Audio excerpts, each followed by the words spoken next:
Hello, मैं नीरज गोयल। तो हमने अभी तक लास्ट क्लास में देखा था कि किस तरह से हमने जब हमको एक वर्ग चिन्ह और बारंबारता दी हो तो हमने किस तरह से माध्य उसका निकाला था। अभी हम क्या देखेंगे कि हम देखेंगे कि अब वर्गीकृत जो आंकड़े हैं उनका माध्य कैसे निकालते हैं। अब पहले हम समझते हैं कि वर्गीकृत आंकड़ों का मतलब क्या है। तो वर्गीकृत आंकड़ों से हम समझते हैं, देखते हैं। सपोज आपको अभी दिया हुआ है कि डेटा है वो 1 से लेके और 1000 डेटा पॉइंट, 1000 तरह के डेटा है उसमें। ठीक है, तो आपको उनकी सबकी अलग अलग बारंबारता लिखोगे तो आपको 1000 कॉलम्स बनाने पड़ेंगे। ठीक है, ऐसे ऐसे 1000 कॉलम्स बनाने पड़ेंगे। अब सपोज आपको 1 लाख दिया होता तो आपको 1 लाख कॉलम्स बनाने होते।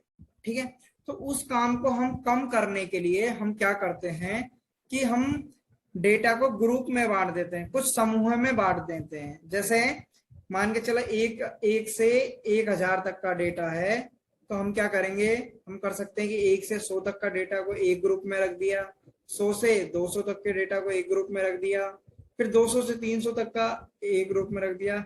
ऐसे करते करते हम 900 से और 1000 तक के डेटा को एक ग्रुप में रख दें। समझ में आया? तो हम क्या करते हैं, हम जो बड़ा डेटा है उसको हम छोटे रूप में दिखाने के लिए या फिर उसको छोटा करने के लिए हम उसको ग्रुप्स में बांट देते हैं, हम समूह में उनको बांट देते हैं। ठीक है, अब जैसे कि आप एक एग्जांपल यहाँ दिखाई दे रहा होगा आपको कि वर्ग अंतराल जहां लिखा है और विद्यार्थियों की संख्या लिखी है, तो इसमें ग्रुपिंग की हुई है, समूह बनाए हुए हैं। जैसे 10 से 25 का एक समूह बना दिया, 25 से 40 का एक समूह। अब ये समूह क्या दर्शा रहा है, ये दर्शा रहा है कि एक कक्षा 10 के विद्यार्थियों ने गणित विषय में जो प्राप्तांक आए हैं वो कितने हैं। तो मान के चलो कि एक विद्यार्थी है जिसके 10 मार्क्स आए हैं, एक विद्यार्थी है जिसके 12 मार्क्स आए हैं, एक विद्यार्थी जिसके 13 मार्क्स आए हैं, एक के 14 है, और 3 ऐसे विद्यार्थी जिनके 15 आए। अब मैं कहता हूं कि अब सबको दिखाने के लिए मेरे को हर एक कॉलम को लिखना पड़ेगा, या फिर मैं क्या करता हूं कि मैं 10 से लेके 25 नंबर जितने बच्चों के आए हैं उनको मैं एक ग्रुप में बना देता हूं। जैसा कि मैंने कहा कि 10 से लेके 25 तक के जितने भी बच्चे हैं नंबर वाले, उनको मैंने एक ग्रुप में रख दिया। अब वो कितने बच्चे हो गए यहाँ पे बताया जा रहा है, वो 2 बच्चे हैं ऐसे जिनके 10 से लेके 25 के बीच में नंबर आए। ठीक है, अब आगे चलते हैं। ऐसे ही दूसरा ग्रुप बना दिया कि 25 से 40 मार्क्स वाले बच्चे 3 है, तो उनको एक ग्रुप में रख दिया। 40 से 55 वालों को एक ग्रुप में रख दिया। तो इस तरह से उन्होंने वर्गीकरण कर दिया, एक उनका समूह बना दिए हर नंबर वालों के। ठीक है, तो इससे डेटा बिखरा हुआ ना रहकर एक छोटे रूप में हो गया है। ठीक है, अब हम ये देखेंगे इसमें कि जो वर्गीकृत डेटा है उसका माध्य कैसे निकालते हैं। तो हमको वर्गीकृत जो आंकड़े हैं उनका माध्य निकालने के लिए हमारे पास 3 तरीके होते हैं। पहला तरीका होता है प्रत्यक्ष विधि। प्रत्यक्ष विधि, ठीक है, अभी एक एक करके सबको समझेंगे। दूसरा तरीका होता है हमारे पास कल्पित माध्य विधि।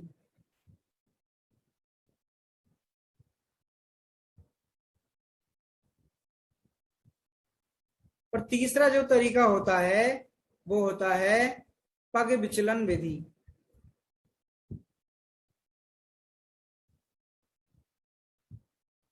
ठीक है, तो ये 3 तरीके से हम माध्य ज्ञात करते हैं अवर्गीकृत आंकड़ों का।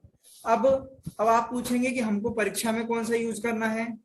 तो परीक्षा में ऐसा कोई दिया नहीं होता कि तुमको प्रत्यक्ष विधि से करो, कल्पित माध्य विधि से करो या पग विचलन। हाँ, यदि अलग से दिया हुआ है कि तुम इस विधि से करो तो तुमको उस विधि से ही करना है। जैसे मान के चलो कोई क्वेश्चन आया, उसमें पूछ लिया कि आप इसका माध्य कल्पित माध्य विधि से निकालो, तब आपको उसका माध्य कल्पित माध्य विधि से ही निकालना है। अन्यथा आप कोई सा भी तरीका चुन सकते हैं, आपको कोई भी रेस्ट्रिक्शन नहीं है, आपको कोई ऐसी दिक्कत नहीं होगी कि आपने इससे ही क्यों निकाला या उससे ही क्यों निकाला, तो आप कोई भी मेथड का यूज कर सकते हैं। चलो इस एग्जाम्पल को के लिए हम तीनों मेथड समझते हैं, तीनों तरीके से हम निकाल के देखेंगे माध्य इस एग्जाम्पल के लिए। तो चलो हम पहले शुरुआत करते हैं प्रत्यक्ष विधि की। तो हम प्रत्यक्ष विधि का देखते हैं, प्रत्यक्ष विधि क्या होती है। तो प्रत्यक्ष विधि के बारे में बात करें यदि हम,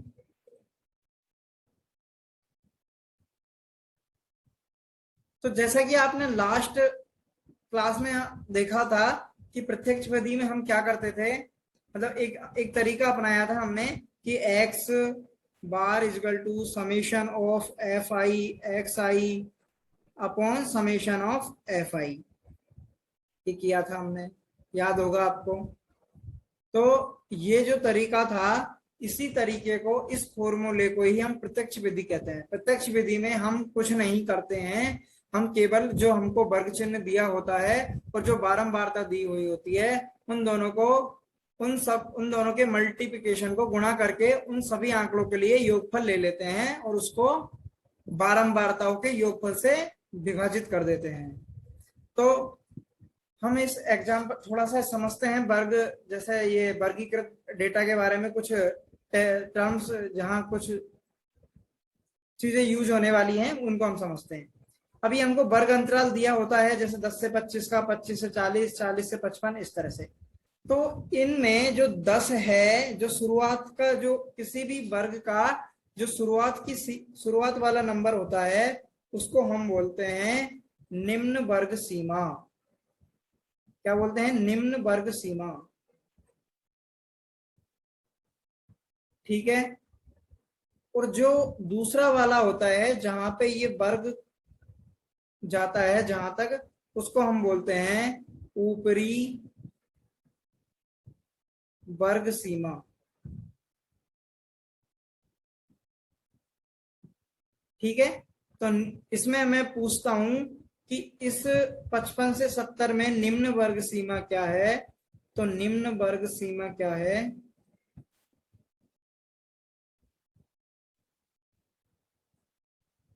तो मेरी निम्न वर्ग सीमा क्या हो जाएगी? 55। और उच्च, ऊपरी या उच्च वर्ग सीमा क्या है? वो हो जाएगी मेरी 70। ठीक है, ये समझ में आ गया। अब हम क्या करेंगे इसका, इसके बाद हम क्या करते हैं, और इनके बीच का एक होता है इसमें वर्ग अंतराल, मतलब वर्ग अंतराल, वर्ग अंतराल कह सकते हैं, या वर्ग अंतराल क्या होता है? वर्ग अंतराल होता है ऊपरी सीमा, सीमा माइनस निम्न सीमा।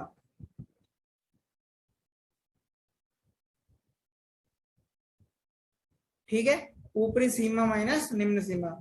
इसको हम एच से भी दर्शाते हैं, एच से, एक तरह से हाइट ऑफ द सेक्शन, मतलब वर्ग की ऊंचाई, मतलब वर्ग कितना डिफरेंस है वर्ग में। तो वो हो जाएगा अपना 70 माइनस 55, ये आ जाएगा 15।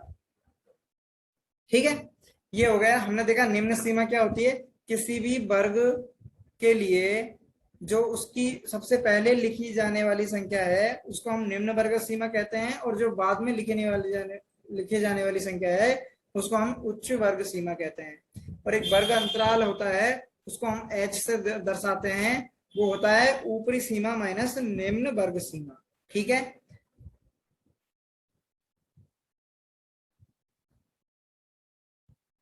अब समझते हैं एक चीज जो यूज होने वाली है इसमें, ये एफ आई है,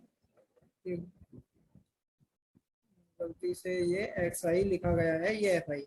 अब हम समझते हैं कि आपने देखा होगा लास्ट क्लास में हमने देखा था कि हमको प्रत्यक्ष मेथड से लाइक माध्य ज्ञात करने के लिए हमें एक्स आई चाहिए होता था, जिसको हम वर्ग चिन्ह कहते थे।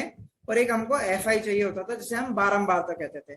लेकिन इसमें हमको एफ आई तो है, लेकिन हमको इसमें एक्स आई ही नहीं है।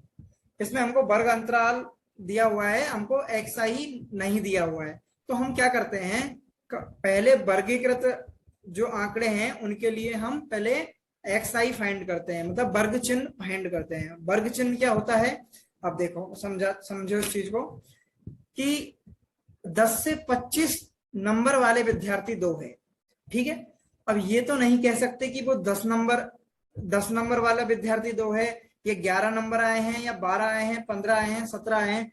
हम कुछ कह नहीं सकते कि 10 से 25 में किसके कितने आए हैं, ठीक है। तो हम उसके लिए क्या करते हैं, एक ऐसी बीच की वैल्यू लेते हैं, हम मान लेते हैं कि यही एक उस वर्ग को प्रतिनिधित्व करेगी, उस वर्ग का। तो हम उसके लिए क्या करते हैं, हम ऊपरी सीमा और जो निम्न सीमा है उनके बीच का बिंदु ले लेते हैं, बीच की संख्या ले लेते हैं। तो हम यहां समझेंगे कि वर्ग चिन्ह क्या होता है। वर्ग चिन्ह जिसे हम एक्स आई से डिनोट कर दर्शाते हैं, वो क्या होता है, वो होता है आपका निम्न वर्ग सीमा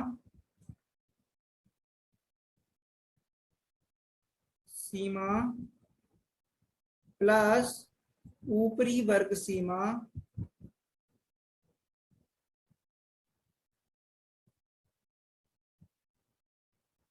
बटे 2, मतलब उन दोनों के योगफल का आधा। इसका मतलब क्या हुआ कि एक तरह से हम उन दोनों ऊपरी सीमा और निम्न सीमा का औसत ले लेंगे, माध्य ले लेंगे उसका, ठीक है। तो ये वर्ग चिन्ह हो गया। जैसा कि मैं आपसे पूछता हूं इसमें कि इस 10 से 25 के लिए वर्ग चिन्ह क्या होगा, तो वर्ग चिन्ह क्या होगा 10 से 25 के लिए, देखते हैं क्या होगा। वर्ग चिन्ह के लिए मैंने क्या बताया था कि निम्न वर्ग सीमा 10 से 25 में निम्न वर्ग सीमा क्या होगी 10, और उच्च वर्ग सीमा क्या होगी, ऊपरी वर्ग सीमा 25 बटे 2। तो ये कितना हो जाएगा, ये हो जाएगा आपका 35/2, जिसको सोल्व करने पे आएगा 17.17.5। तो ये हमारा आ गया वर्ग चिन्ह, किसके लिए, 10 से 25 के अंतराल के लिए। समझ में आया। चलिए आगे चलते हैं। तो अब देखेंगे हम यहाँ एक एक के लिए, तो इसमें हमको दिया है कि वर्ग कौन कौन से हैं, ठीक है। अब हम क्या करेंगे, एफ आई हमको दिया है, मतलब एफ आई का मतलब क्या है, बारंबारता,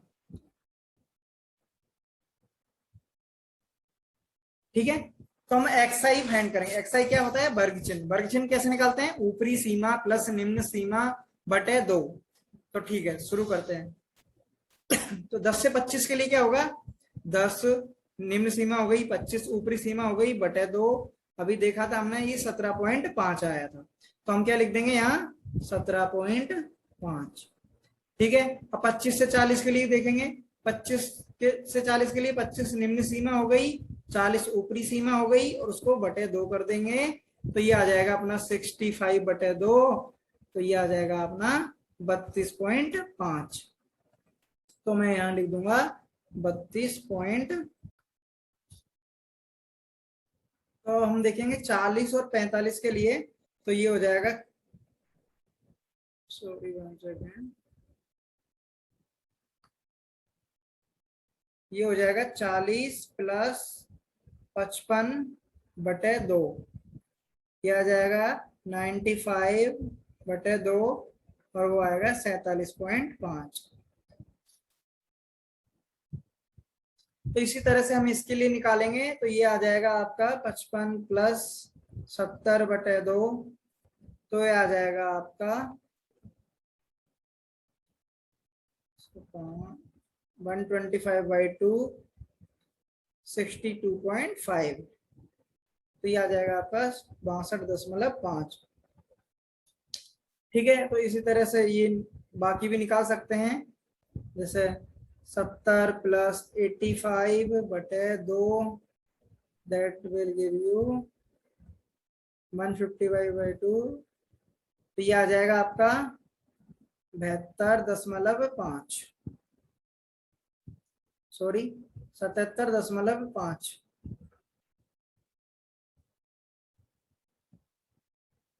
इसी तरह से आप इसको करेंगे तो ये आ जाएगा आपका 92.5। ठीक है, तो हमने अब XI निकाल लिया। तो XI कैसे निकाला, ऊपरी सीमा प्लस निम्न सीमा बटे 2, इस तरह से हमने पूरा XI निकाल लिया। ठीक है, आगे चलते हैं।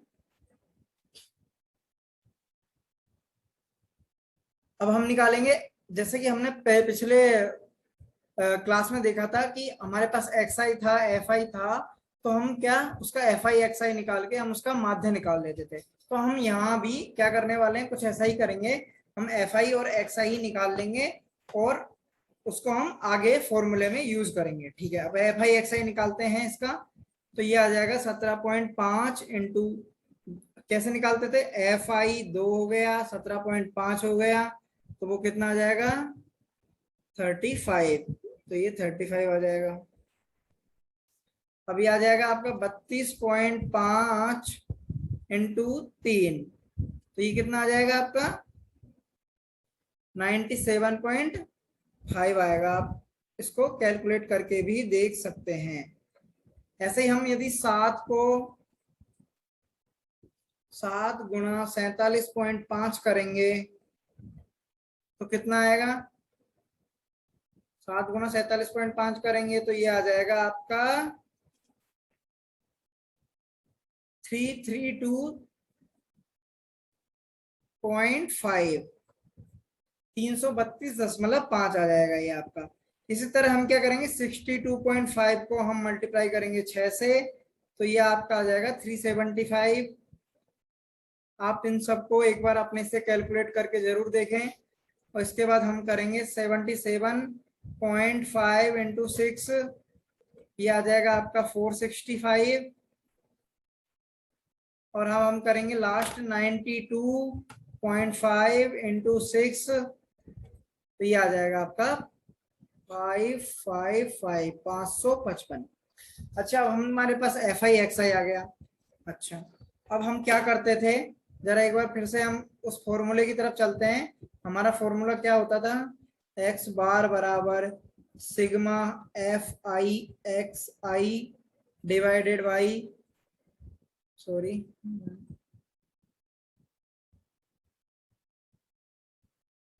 Divided by sigma FI।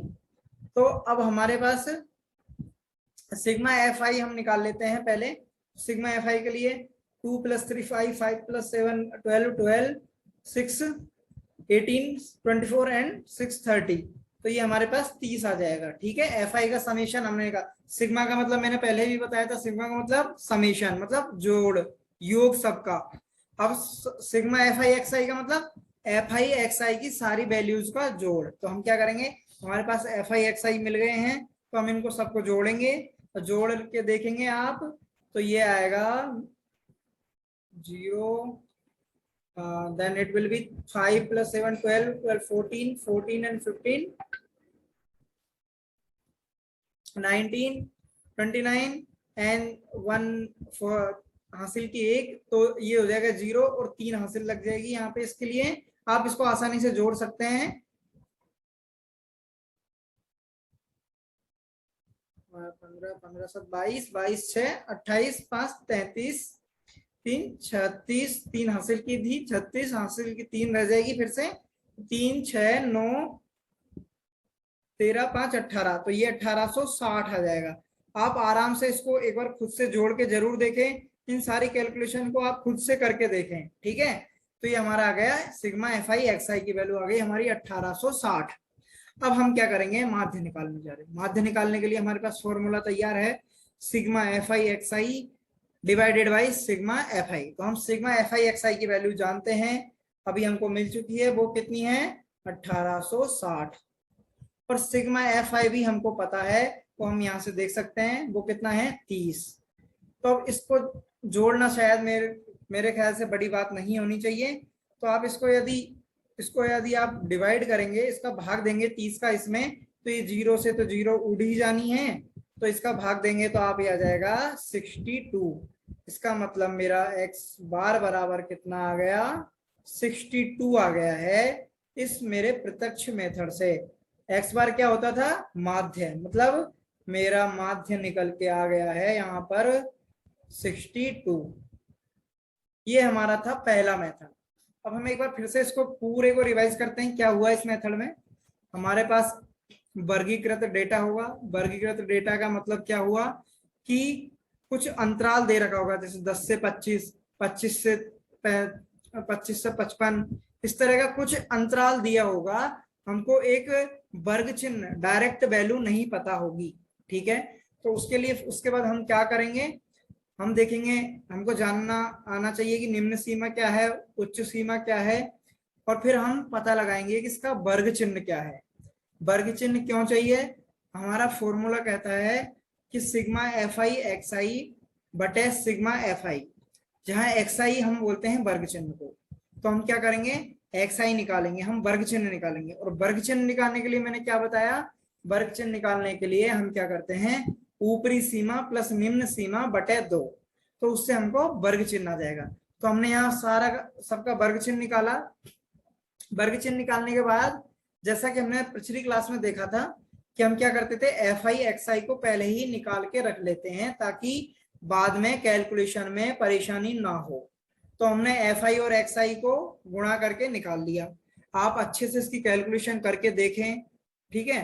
तो हमने एफ आई एक्स आई की जब सारी वैल्यू निकाल ली तो हमने उसको एडिशन कर लिया, उनका जोड़ कर लिया। तो जोड़ करने के बाद हमारा पता चला कि 1860 आया। फिर हमने उस वैल्यूज को फॉर्मूले में सूत्र में रख दिया, जो सूत्र होता है एक्स बार माध्य बराबर sigma f I x I upon sigma f आई।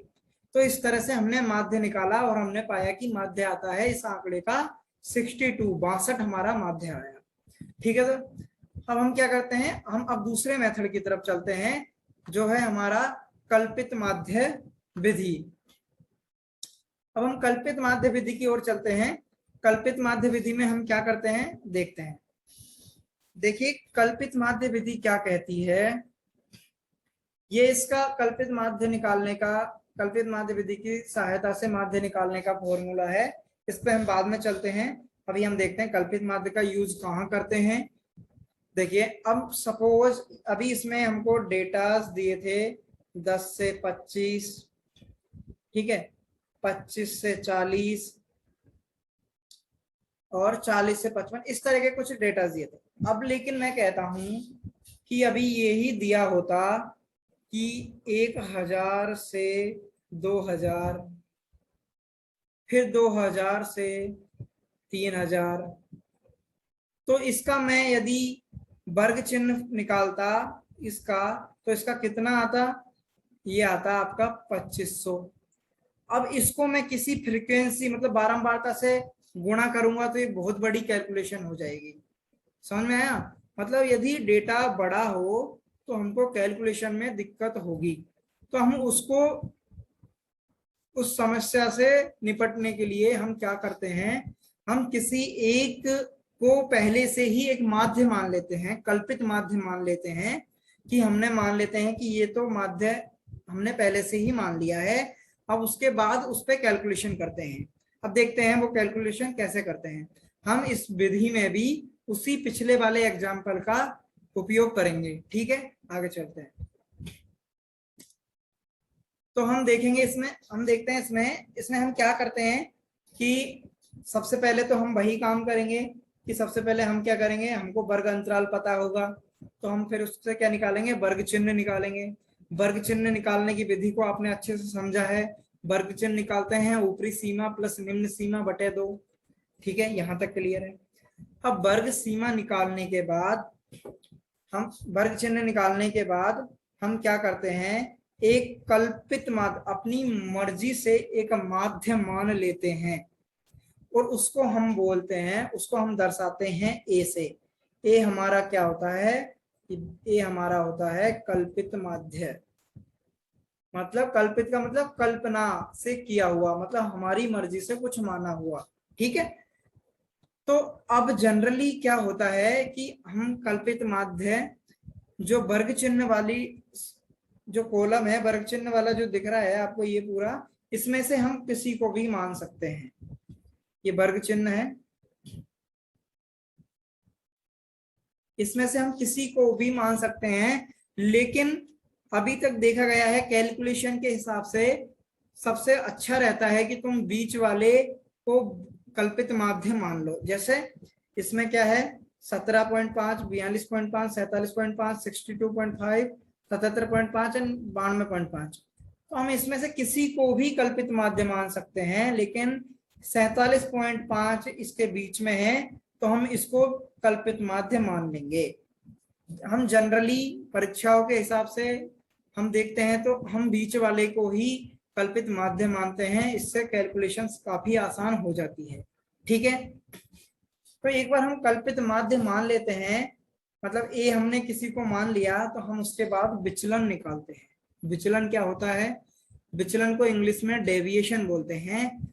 उसका मतलब होता है कि वो एक्स आई से कितना विचलित है। मतलब ये ए है जो कल्पित माध्य माना है, वो एक्स आई जो मेरा वर्ग चिन्ह है उससे कितना विचलित है, वो चीज हम उसकी हम गणना करते हैं। ठीक है, तो उस विचलन को क्या बोलते हैं? डी आई से डिनोट करते हैं, डी आई से दर्शाते हैं। मैं यहां लिख देता हूं, डी आई क्या होता है? विचलन होता है। और डी आई का फॉर्मूला क्या होता है? डी आई का फॉर्मूला होता है एक्स आई माइनस ए। ऐसा क्यों होता है?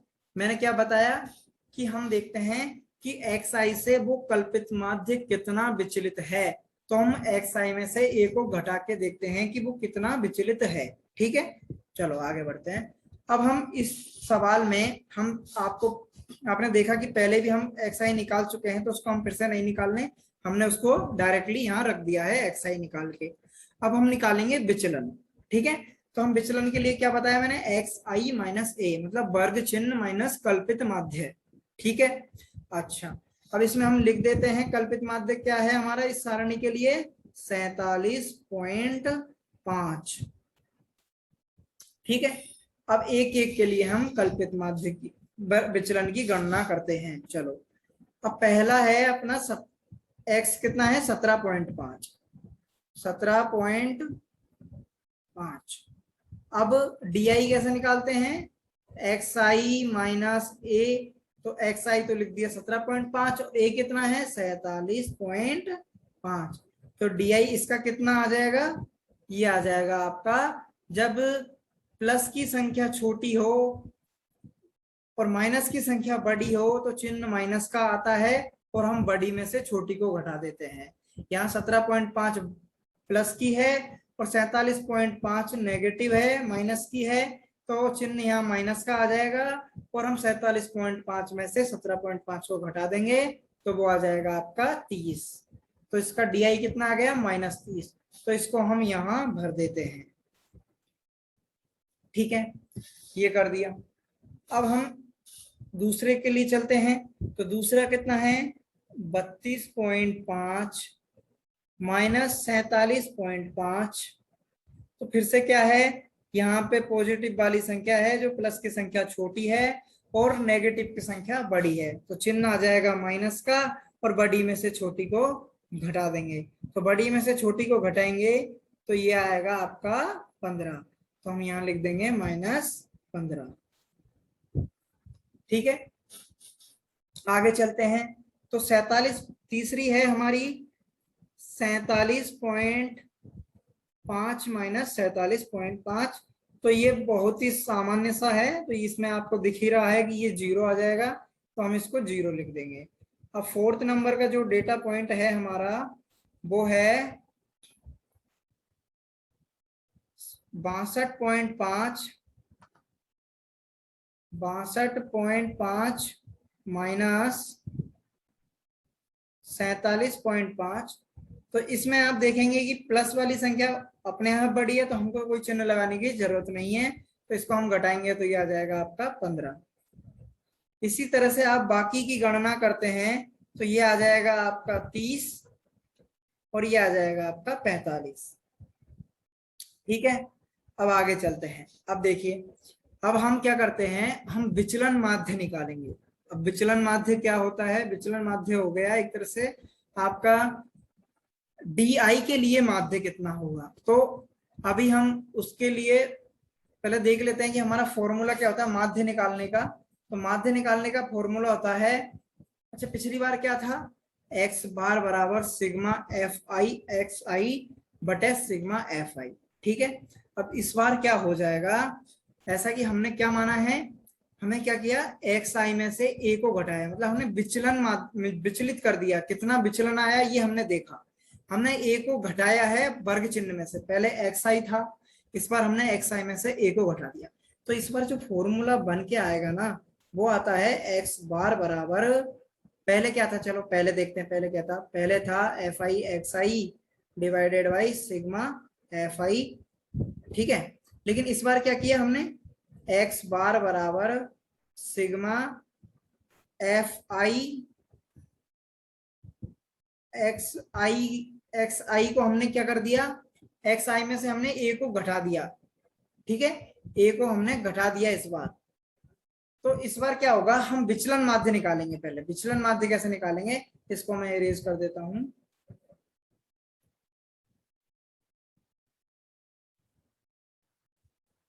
विचलन माध्य का मतलब हो गया कि हम डी के लिए, जैसे पहले हम क्या वर्ग चिन्ह एक्स के लिए निकालते थे, अब हम डी के लिए निकालेंगे। तो डी बार क्या हो जाएगा, एक तरह से sigma f i d i upon sigma f I, ये हो जाएगा। ठीक है, अब क्या करेंगे हम, चलो हम पहले इसके बाद इसको समझते हैं, पहले हम एफ आई और डी आई को कैलकुलेट करके रख लेते हैं, एफ आई डी आई क्या आता है।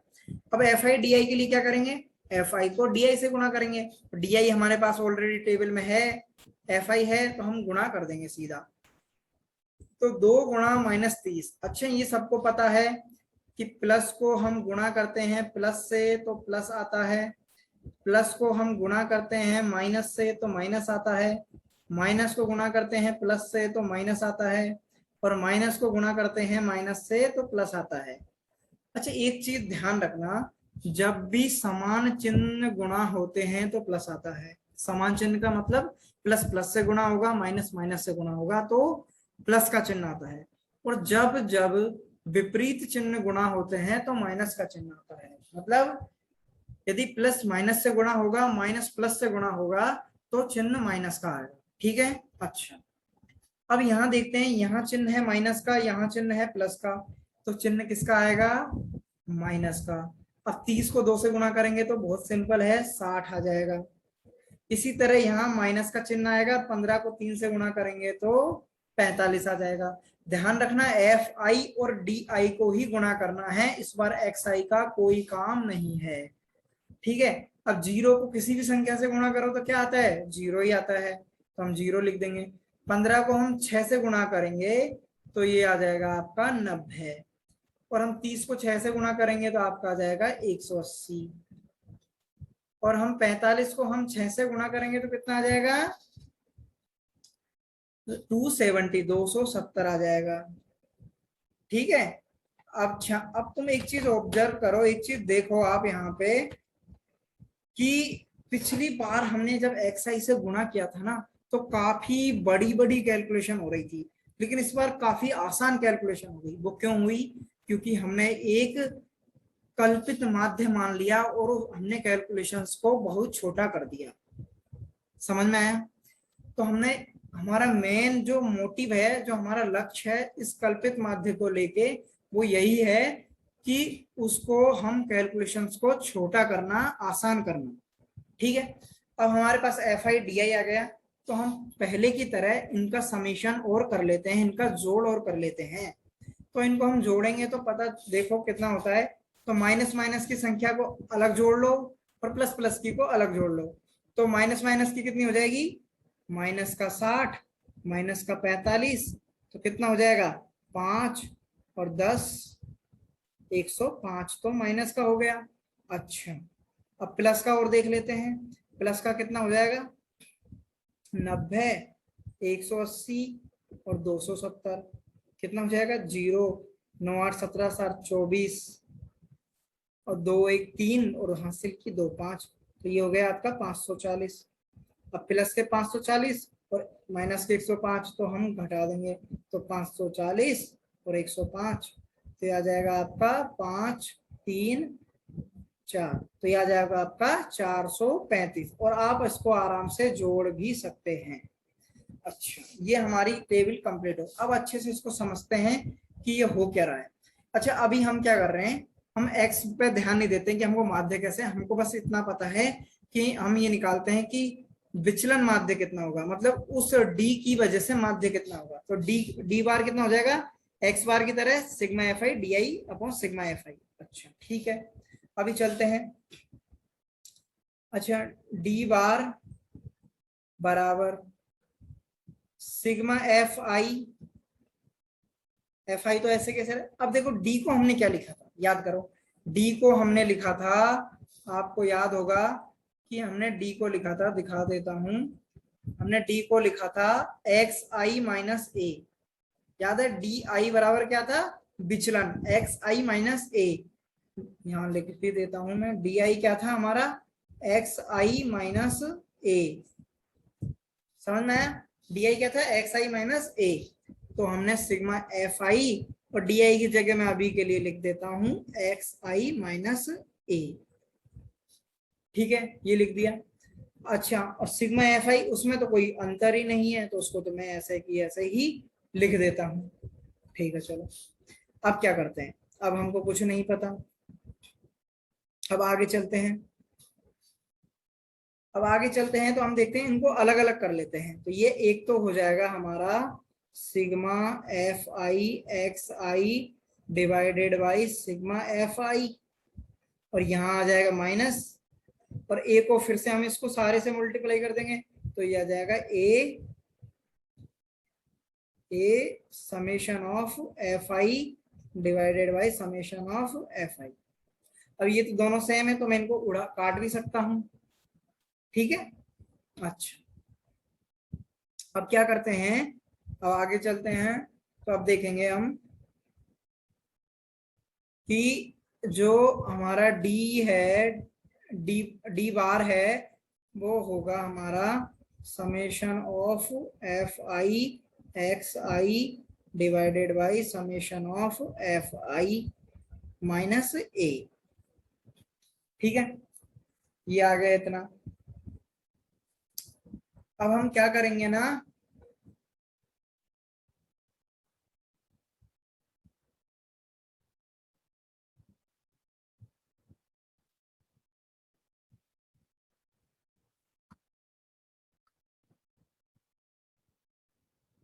तो हमने यहाँ देखा कि डी आई बराबर sigma f I x i divided by sigma f i minus A आ गया।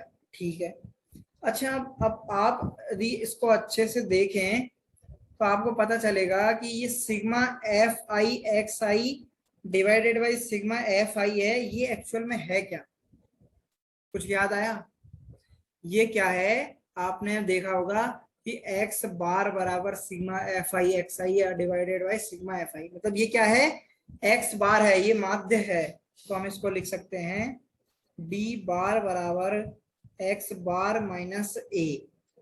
ये ठीक है। अच्छा, यहां मैं लिख सकता हूं x बार बराबर, इसको मैं इधर भेज देता हूं, तो ये आ जाएगा मेरा d बार प्लस a।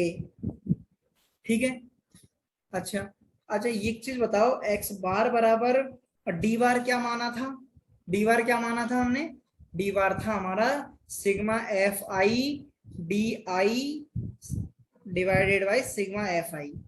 तो हमारा x डी बार की जगह क्या लिख सकता हूं मैं, sigma f i d I divided by sigma f आई, और ये प्लस ए। तो अब इसको मैं थोड़ा सा अरेंज कर दूं, थोड़ा सा इधर उधर कर दूं चीजों को, तो ये बन जाएगा मेरा a plus sigma f i d I divided by sigma f आई। तो ये हमारा जो फॉर्मूला बन के आता है, ये है हमारा कल्पित माध्य के लिए। किसके लिए, कल्पित माध्य के लिए। कल्पित माध्य मेथड से हम किस तरह से माध्य निकालते हैं, उसका फॉर्मूला बन के आ चुका है। क्या फॉर्मूला, एक बार फिर से पढ़ेंगे, x बार बराबर a plus sigma f i d I divide बटे सिग्मा एफ आई। ए क्या है, कल्पित माध्य जो हम मानते हैं अपनी मर्जी से, और हम इसको जनरली एक्स आई में से बीच वाले को मानते हैं। डी आई क्या है? डी आई विचलन होता है, और विचलन हम कैसे निकालते हैं? डी आई बराबर एक्स आई माइनस ए पता है, एक्स आई पता है, सब कुछ पता है। अब इस फॉर्मूले को हम निकाल सकते हैं, हमको याद कर लेंगे। एक्स बार बराबर A plus sigma f i d i upon sigma f i. ठीक है, अच्छे से कंठस्थ कर लेंगे।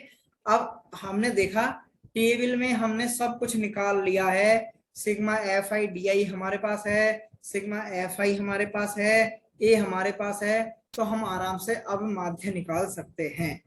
चलो अब हम माध्य निकालते हैं इस सारणी का, तो देखेंगे। तो x बार बराबर, सूत्र क्या है? x बार बराबर a कितना माना था? अच्छा a कितना माना था? 47.5। अच्छा, सिग्मा एफ आई डी आई की वैल्यू कितनी आई थी?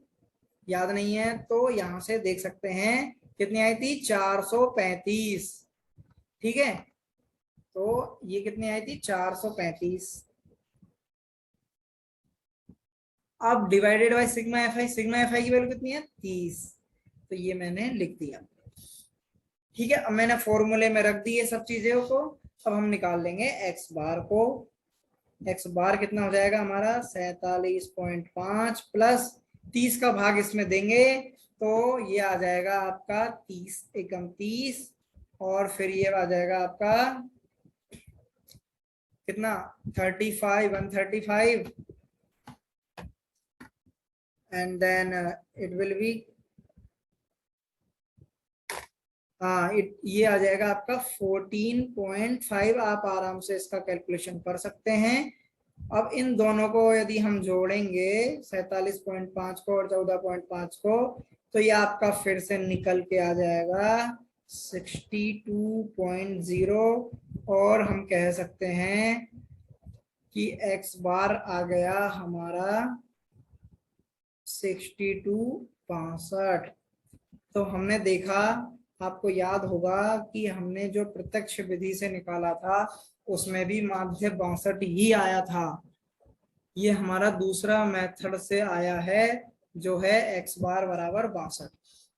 ठीक है, तो ये थी हमारी कल्पित माध्य विधि। तो एक बार फिर से रिवाइज करते हैं, कल्पित माध्य विधि क्या होती है। कल्पित माध्य विधि का यूज हम बड़े डेटा को छोटा करने के लिए, कैलकुलेशंस को सीधा करने के लिए, आसान बनाने के लिए यूज करते हैं।